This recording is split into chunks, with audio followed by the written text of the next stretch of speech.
अलैकुम। उम्मीद है कि आप खैरियत से होंगे। मेरे एक बहुत अज़ीज़ दोस्त हैं, पिछले दिनों काफ़ी परेशान रहे और एक दिन उन्होंने अपनी परेशानी शेयर की। कहने लगे कि मैंने अपना एक मकान किराए पर दिया था और बदकिस्मती से मुझे किराएदार कुछ अच्छे लोग नहीं मिले। पहले तो कुछ महीने उनकी तरफ से ढेर सारे गिले-शिकवे आते थे कि आप हमें ये काम करवा के दें, आप ये चीज़ तब्दील करवा दें।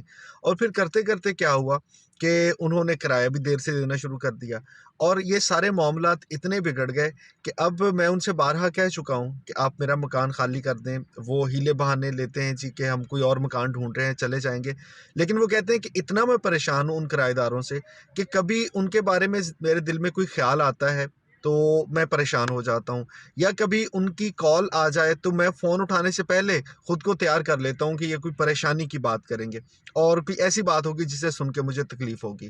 ख़ैर हमने जो मशवरा उन्हें दिया वो यही था कि जितनी जल्दी हो सके आप जैसे भी हो सके उनको अपने मकान से निकाल दें और घर किसी और को किराए पर दे दें। ऐसे किराएदार को रखने का कोई फ़ायदा नहीं है। लेकिन इससे जुड़ी हुई एक बात जो मुझे ज़हन में आई कि हमारे दिल में, हमारे दिमाग में कितने ही हमारे ऐसे जानने वाले लोग होते हैं, जो हम अपने दिल में या उनको दिमाग में जगह दे देते हैं, लेकिन कभी भी उनकी तरफ से हमें खुशी नहीं मिलती और हमेशा कोई ना कोई एहसास दुःख का होता है, तकलीफ़ तकलीफ़ का होता है, परेशानी का होता है या यूँ कह लें कि जब भी कभी वो आपसे राब्ता करेंगे, तो आपको खुश नहीं करेंगे, आपको मज़ीद परेशान कर देंगे। आपको ऐसी बात सुनाएँगे कि जिनको सुन के ना आप तड़प उठेंगे।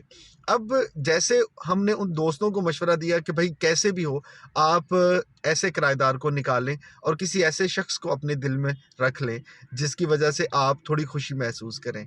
तो हमारे जो किराएदार होते हैं वो मकान के ही नहीं हैं, वो शायद हमारे दिल के भी किराएदार होते हैं, कुछ लोग हमारे दिमाग के किराएदार भी होते हैं। और ये ऐसा नहीं है कि लोग हमारे दिल या दिमाग में रहते हैं, हम भी दूसरों के दिल और दिमाग में किराएदार ही होते हैं।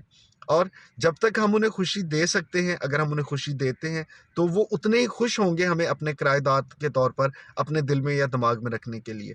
लेकिन अगर हमें उनको तकलीफ़ देना हम शुरू कर देंगे, तो वो वही सोचेंगे जो आप और मैं सोचेंगे कि ठीक है यार, ऐसे दोस्त से मिलने का क्या फ़ायदा?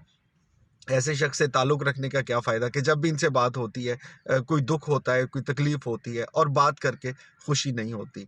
सो आज का जो एक लेसन था, वो मेरी नज़र में तो यही है कि अगर हम अपने दिल और दिमाग में रहने वाले इन लोगों की थोड़ी-सी छाँटी कर लें और उनमें से ऐसे लोग जिनकी वजह से हमें सिर्फ़ तकलीफ़ होती है, उनको कैसे भी हो, मुश्किल हो, आसानी हो, निकाल दें दिल से, निकाल दें अपने दिमाग से, ताकि हम थोड़ा ज़िंदगी में सुकून ला सकें।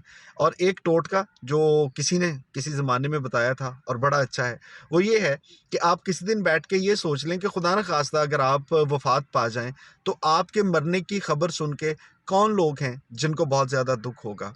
और वो जो फ़हरिस्त आपके सामने आए, उन लोगों को फिर जब तक आप ज़िंदा हैं, कोई तकलीफ़ या दुःख ना दें, यही आपकी कामयाबी होगी।